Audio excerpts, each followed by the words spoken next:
यहाँ के अगुए ने मुझे इस स्टेज पे बुलाया, इसके लिए मैं इनका बहुत बहुत धन्यवाद करता हूँ और इनका बहुत आभार व्यक्त करता हूँ।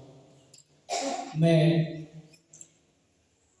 प्रभु में कैसे आया ये आपको मैं गवाही दूंगा। मेरी गवाही इस प्रकार से है। सबसे पहले मैं अपना परिचय दूंगा। मैं एमपी का रहने वाला हूँ और बड़वानी जिले से आता हूँ। तालुका तहसील सेंधवा है, ग्राम जामिया से हूँ मैं। मेरा परिवार है, 2 बेटे हैं और 2 बहुएं हैं। इस प्रकार से मेरा परिवार है और मैं प्रभु में कैसे आया ये मैं आपको बताना चाहता हूँ कि 1919 में फरवरी के माह में मेरे खेत में चने की खेती थी। वहाँ पे मैं अपने दोस्त के साथ बैठा था और वहाँ पे हम बात कर रहे थे और हमारे मोहल्ले में आजू बाजू के घरों में 5-6 लड़कों की मैंने टीम देखी। वो 2-2 जन के ग्रुप में एक घर जा रहे थे। हमने उनको देखा, हमने सोचा ये कोई लोग मांगने वाले होंगे, ऐसा सोचा हमने। उनको देख के जाने अनजाने दिख रहे थे हमको। मांगने वाले समझते हो, भीख मांगते हैं, कोई मूर्ति के नाम पे मांगते हैं, मंदिर के नाम पे मांगते हैं, चंदा मांगते हैं, ऐसे लोग समझे थे हमने।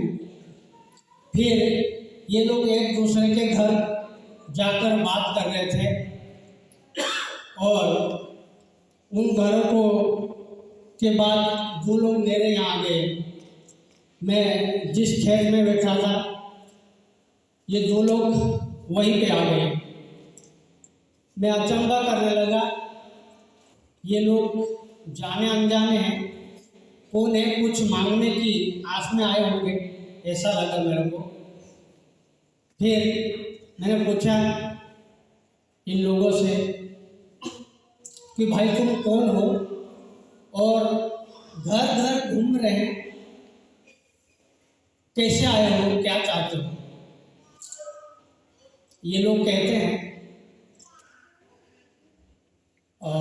हम प्रभु का सुसमाचार लेके आए हैं, परमेश्वर का सुसमाचार लेके आए हैं। 2-4 बातें करते हैं और आगे जाते हैं, ऐसा बोला इन लोगों ने।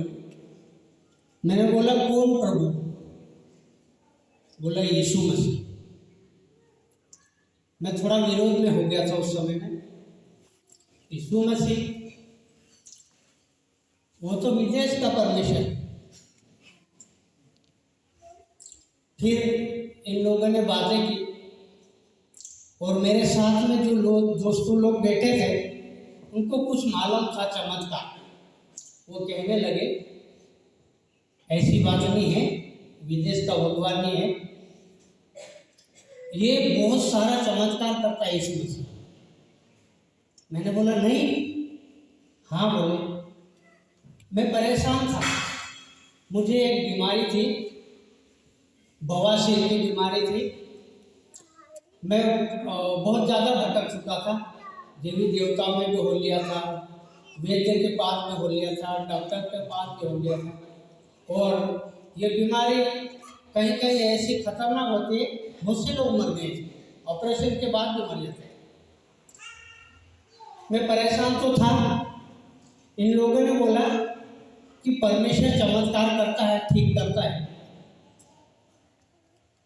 मैं थोड़ा नॉर्मल हो गया उस समय, जो विरोध में था, लेकिन मेरे को लगने लगा मैं परेशान तो था ही।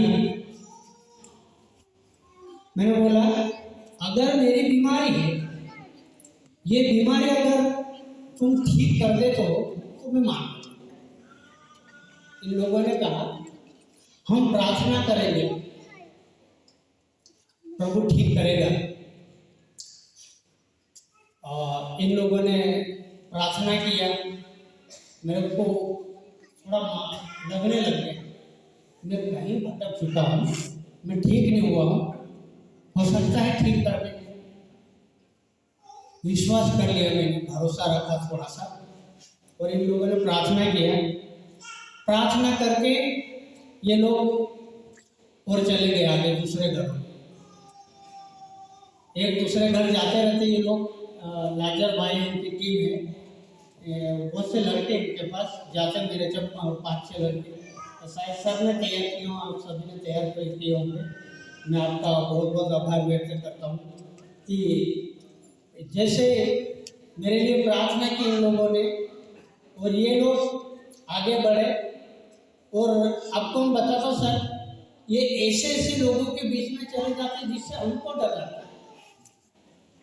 क्या मालूम उनको पता नहीं रहता है कि कैसे बाकी चले जाते हैं। और बहुत अच्छी मदद की इन लोगों ने, और मेरे लिए जैसे प्रार्थना किया तो मुझे खून जाता था, बहुत ज़्यादा खून जाता, शरीर में खून नहीं रहता था, जैसी बीमारी हो। तो 5-6 रोज में मेरे को वो खून जाना बंद हो गया। मेरे को विश्वास हो गया मजबूत। इनके नंबर ले लिए थे मैंने लाजर से।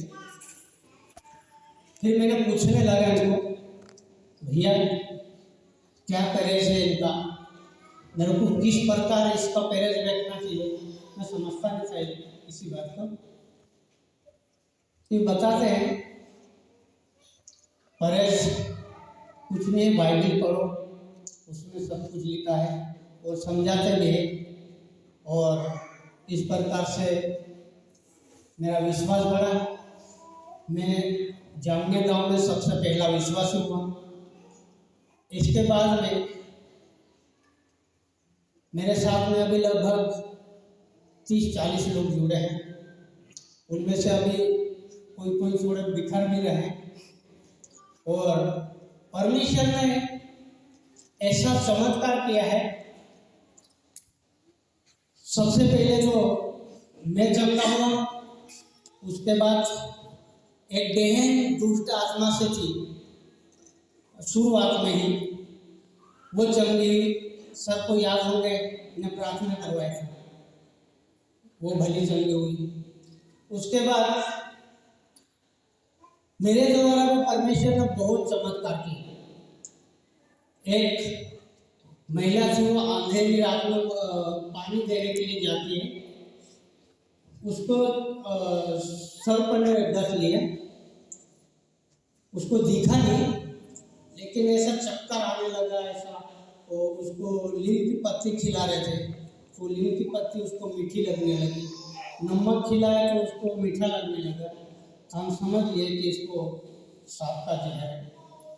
मैं सो रहा था 4 बजे, तो वक्त भाई का फोन आया कि यार ऐसा ऐसा हुआ। मैंने प्रार्थना किया। प्रार्थना करने के बाद 10-15 मिनट में वो बोले अच्छी है, नीम के पत्ते हम खिला रहे थे, कड़वे लगने लगे, ये लक्षण है इसके सांप की जहर के। वो चंगी हुई।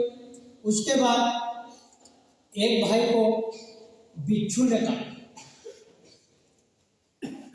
उसको बिच्छू काटता था पहले, तो 8 रोज तो उतरता नहीं था उसका जहर। वो भाई मेरे पास आया, मेरा साला ही है वो, प्रार्थना करवाने आया। मैंने प्रार्थना किया, परमेश्वर बहुत जल्दी चमत्कार करता। 10 मिनट में उसका जहर खत्म। अभी भी जो विश्वास नहीं करते वो भी आते, बिच्छू जिसको काट देता है, परमेश्वर काम करता है, 10 ही मिनट में खत्म करता है। रोते रोते आते, वो हंसते हंसते जाते। और वो कहते हैं ये कैसे लोग हैं यार, टूना टूटने वाले लोग शायद ऐसे डरते भी हो। परमेश्वर ऐसा काम करता है, इस प्रकार के हमारे गांव में काम किए। और बहुत से, एक टीबी की बीमारी की महिला थी, वो भले चंगी हुई है। और अपेंडिक्स, पथरी वगैरह बहुत सी महिला चंगी किया, परमेश्वर ने बहुत काम किया हमारे घर में।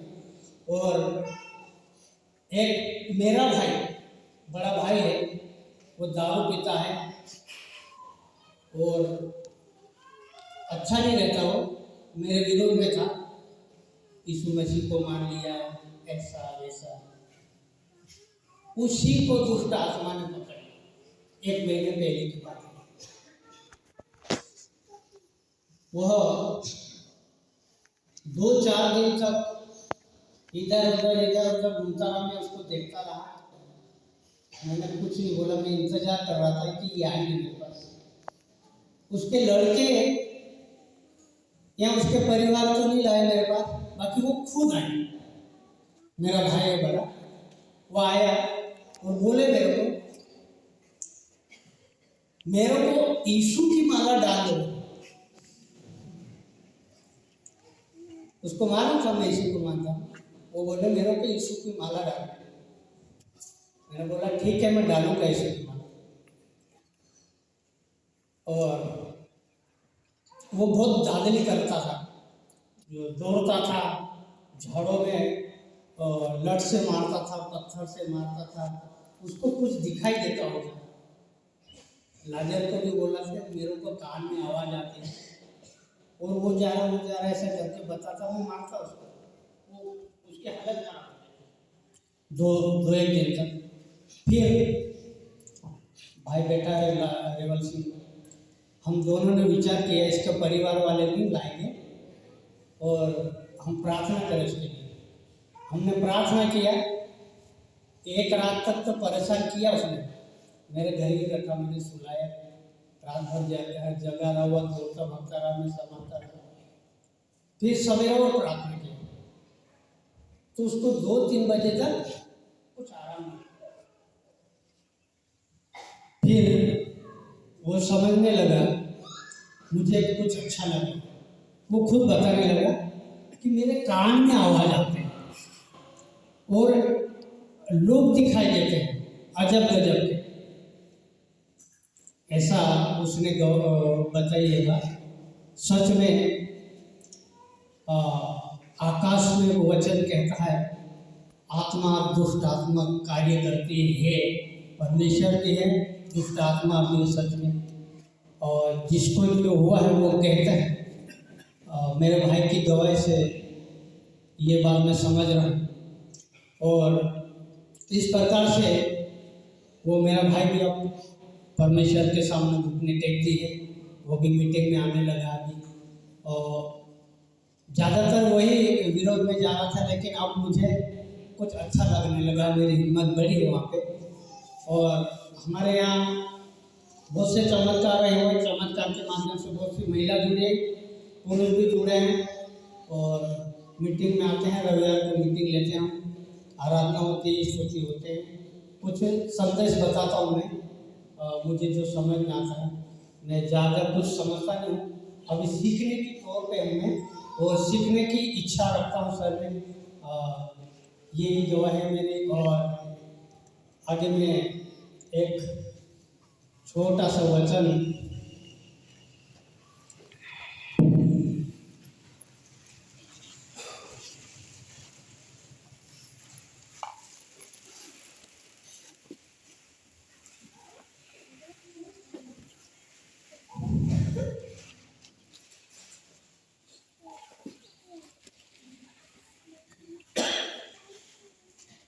यहाँ पे लिखा है, इस वचन से मैं कुछ सीखने की इच्छा रख रहा हूँ और सीखना चाहता हूँ।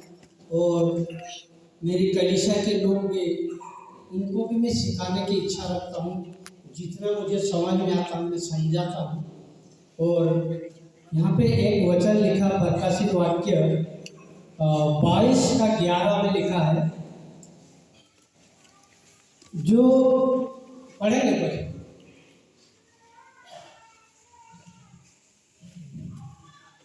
અન્યાયી છે તે હજુ અન્યાય કર્યા કરે અને જે મલિન છે તે હજુ મલિન થતો જાય, જે ન્યાયી છે તે હજુ ન્યાય કૃત્ય કર્યા કરે અને જે પવિત્ર છે તે હજુ પવિત્ર થતો જાય।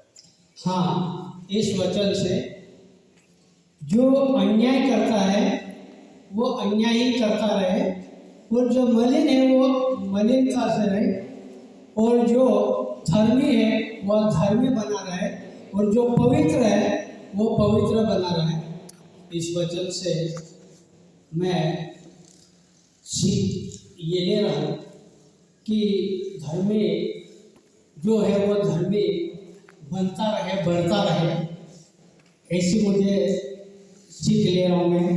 और यहाँ पे आगे लिखा है, देख मैं शीघ्र आने वाला हूँ और हर एक के काम के अनुसार बदला लेने के लिए प्रतिफल मेरा पास है। यीशु मसीह आने वाला है और उसके पास प्रतिफल है। इस बात से हम सीखने की कोशिश कर रहे हैं, अपने आप को पवित्र बनाने की कोशिश कर रहे हैं परमेश्वर के वचन से। और आगे लिखा है, धन्य है वे जो अपने वस्त्र को धो लेते हैं, क्योंकि उन्हें जीवन के वृक्ष के पास आने का अधिकार मिलेगा।